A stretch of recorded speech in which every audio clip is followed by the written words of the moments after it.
Hi peeps, it's Tersse back on the old squat box once again. Today I'm talking about capitalism. I'm talking about this idea of a company that can rise to the heights of being more powerful than the state that it actually exists within. And in order to understand what I'm talking about, all you need to do is go and look up the history, which is well documented, of the East India Company that ran out of Britain when Britain owned India. When India was part of the British Empire. The East India Company was a company that started off very small and then rose to the heights of actually having a yearly turnover of profits greater than the whole of the British the British Kingdom. They became huge, and at first they were doing great things. They were doing fantastic things for the people who worked under them, but then for the method of maximising profit, they actually starved millions of people to death.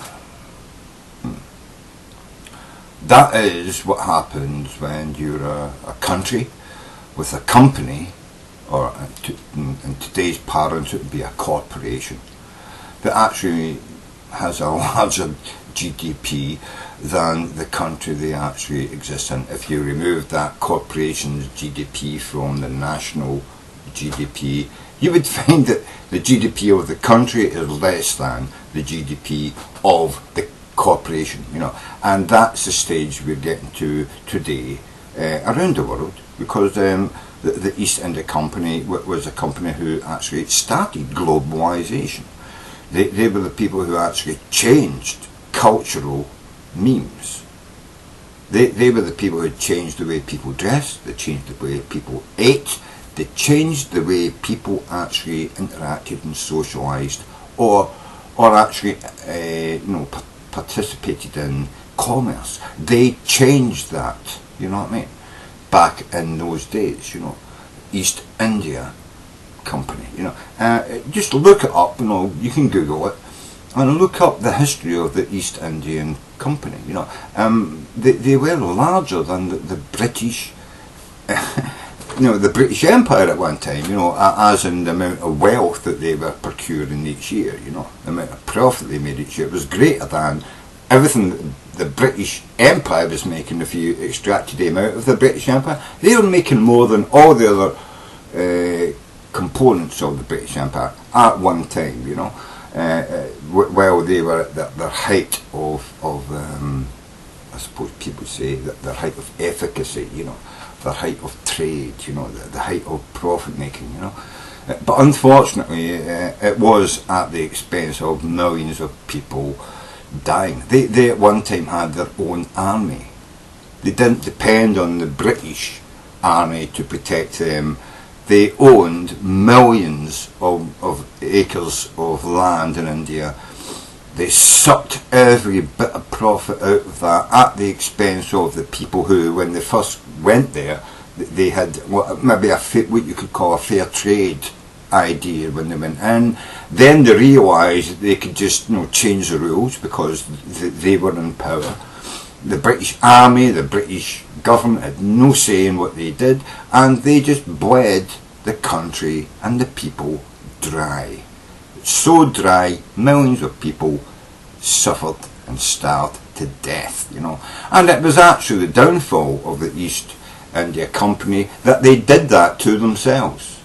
Because once you have millions of people dying who beforehand were profitable workers, when you get to the stage where you think, well, we don't need so many workers because we can get fewer people to do the work, then you find out that we've got these people collecting the stuff that people make and taking it to the marketplace, but they are not actually producing the goods that you're moving. But if all you are concentrated on is, let's just make sure that we can get those goods from one place to another faster, quicker, hit it to the market, capitalise on our investment, and let the people who are actually producing the goods you're moving about, and they all starve to death, then the next season when you go back to get stuff to move, there's nothing to move because all the people who were growing the goods you were moving have starved to death. What the fuck? You know what I mean? WTF? Oh, I never knew that was going to happen. Well, you fucking did. You fucking knew that was going to. You just didn't think about it, and you blocked your mind from thinking about it. It's like the capitalist system we have today. All these people who work in Wall Street and fucking, you know, London Stock Exchange, and all they think about is numbers. All day, all they think, what can I buy and sell that, you know, that produce there? How can I manipulate it so I can make the maximum profit? And who cares about whether the guy who's growing it makes it? Well, I don't care. I just care about whether I can get it off him cheaper and sell it at a higher price, or I can, you know, undercut the price, or I can fucking say it's going to go bust. You know what I mean? It's all about that. That's what the stock exchanges are about, you know. And they don't care about the underlying people who actually make the fucking shit that they're trading. All they care about is what they can trade that stuff at. And what happens is the people who are actually making the stuff you're trading, they die. They get kicked off their farms, and then that land lies there with nobody growing shit on it. And so when you go back for your cocoa beans, you go back for your coffee beans, you go back for your sugar, you go back for your beef, you go back for your sheep, you go back, you know, your corn, your wheat, you know, that farmer's no longer there to deliver that stuff to you. So you've not got that stuff to sell. So what have you got to sell? Well, all I've got to sell now is the, you know, the depreciation value of the crap that is still on the market. And if you continue just to sort of like, you know, trade up and down, trade up and down, trade up and down, just look at the numbers. Millions and millions and millions of more farmers are just going to go out of business. They just can't live on the money you're going to pay them, you know what I mean? So that you can make a massive profit selling to someone else who needs it. There needs to be a connection between the people who grow shit and the people who buy it. And unfortunately, in between that connection is Wall Street and the London Stock Exchange. And they don't care about the people that grow shit, and they don't care about the people that buy shit. They couldn't care if whether next year there was nothing growing and nothing being sold, because they will just move on to whatever is being bought and sold. That's their job. Their job is just to move the numbers. They don't care, you know.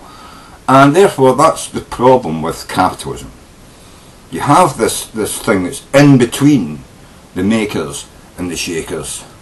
You know what I mean? You're in between the producers and the users. Right there in between them is some capitalist fucking free market fucktard who just thinks, I just want to make money out of this. I don't care. I don't care if you starve next year, or you starve next year, because the cunt fucking growing shit didn't grow it this year, and the cunt buy it this year didn't buy it next year. I don't care. I'll just go on and I'll just, if I can't sell corn, I'll move on to selling sugar. If I can't sell sugar, I'll move on to fucking selling something else. I don't know, rock, you know what I mean? Coal, oil, you know what I mean, steel, iron, copper, some other fucking shit. There's always going to be somebody wanting to sell shit, and I'm right there in between them, making sure that I make my fucking 2%, you know what I mean? That's it, you know what I mean? And that's what's wrong with capitalism. The person in between, the broker, doesn't really have a vested interest in whether you actually make anything or sell anything. They couldn't give a shit, because there's always somebody making something somewhere that they can sell. And if they can break the back of you and break the back of the guy buying the stuff that you grow or make or produce, they don't care. They'll break everybody's back in order to make their fucking 2% profit on every fucking transaction. At minimum 2%, you know what I mean? Shit, if they can make an 18 or 20% out of it, yeah, they're going to fucking do it. If they can tell their friend to buy shit here and sell shit there at a certain price so we all fucking make more money, they're going to fucking do that. And they're all in between the person who produces and the person who buys. That's capitalism. That's the free market. Just let it roll. Except when it comes down to like, oh well, it may actually infringe upon me actually making something. You know, if we pass laws that say that, you know, corn, you know, well, that's not going to be subsidised by northwestern, hemispheric, governments anymore. They're all up in arms saying, what the fuck, what, you're not going to fucking subsidise the farmers? If you don't subsidise them, they'll starve, they'll stop producing corn, and I don't have corn to sell. And oh yeah, okay, I'll just move on to fucking selling copper or whatever, That's the way they fucking think. But they desperately want to keep you getting subsidised, because that keeps them in the marketplace. That keeps them getting the 2.5%, 8%. They love that. But they don't really care about the person who grows the corn. They don't care about the person who grows the beef. They don't care about the person who grows pigs. They couldn't give a shit about that. All they need is for you to be in the market so they can be in between you, the seller, and him, the buyer, and make their percentage. We should shut that shit down, man. You should go on the internet and get directly in touch with your fucking buyer and say, I'm not going to go through the stock market. I'm not going to become a stock market fucking, commodity. I've got pigs, you need pigs. I grow pigs, real animals, you make fucking pork chops. Do you want to buy my pigs? That's what you should do. Get on the internet and talk to the fucking pig, the pork chop manufacturer and say, I'm a pig breeder, do you want to fucking buy pigs to make pork chops out of? You shouldn't be going through the fucking, the individual who's sitting in there going, I'm going to take some of that money. Fuck you. Why the fuck should you sit there making money just by talking to me on one phone and talking to the guy on the other phone? You know what I mean? Why the fuck am I paying you to do that shit when I can do it now on the internet myself? Cut those fuckers out of there, man. Cut those motherfuckers out of there. Shut down Wall Street. Shut down the fucking stock exchange in London. We don't need them anymore. Everybody's got the internet. Everybody, And you wouldn't have people fucking undercutting you or overpricing you or any of that shit, because you wouldn't have cunts on the fucking, London Stock Exchange or the New York Stock Exchange doing fucking what's this fucking micro fucking investment shit where they buy and sell shit within milliseconds, Who the fuck needs that? Talk on the phone, find out who needs pigs. I've got pigs, you know what I mean? Get on fucking Skype, motherfucker. Talk to the guy who makes pork chops. Say, I've got pigs. You need pigs to make pork chops? I'll sell you my pigs. That's all you've got to fucking do. Cuts those motherfuckers out the middle. Tell them to fuck off, you know what I mean? And, okay, you pay like, 2% to fucking Skype for like, a product fucking connection or some fucking thing, a business connection. Well, yeah, pay them 2%. But it's only going to be 2% of your phone call, 5-minute fucking phone call, 2% of that, what is that? 30 fucking cents. Yeah. 30 cents, not 30 cents on every pig, 30 cents on every fucking phone call. Whereas you go through the stock exchange, it's 30 cents on every fucking pig. You know what I mean? It doesn't make sense to me to even listen to these fuckers who talk about fucking, let's have a big stock exchange where you've got to go through me to sell your shit, Fuck you! I can sell my shit now on the internet whenever I fucking want. I don't need to go through the fucking internet. But it's cheaper for me to go through the internet, and it means I don't have to go through the fucking stock exchange. Which half the people who sell shit don't even know they're doing.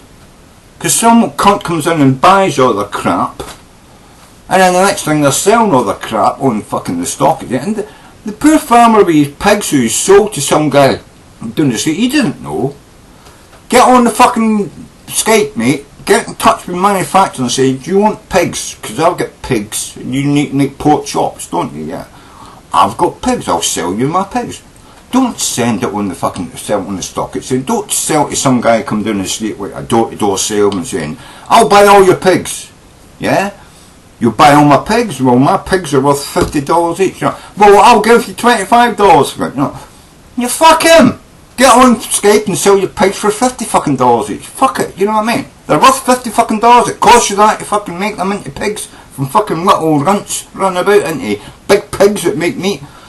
Costs you fucking $50 over fucking 3 years to fucking grow the fucking pig into a pig from a fucking porker. You know what I mean? Sell it for what it's worth. Don't sell, I'll buy all 10,000. Fuck you, buy 10,000. I'll sell the 10,000 in it. And the ones I don't sell, they'll just make more pigs. And I'll just have more pigs to sell the next time I talk to somebody on Skype. Fuck off, fucking, internet, fucking, defying, fucking, stock market fucking hustling cunt. I mean, anyway, signs, you fucking bar, motherfuckers. We're out of time here. Got to stop.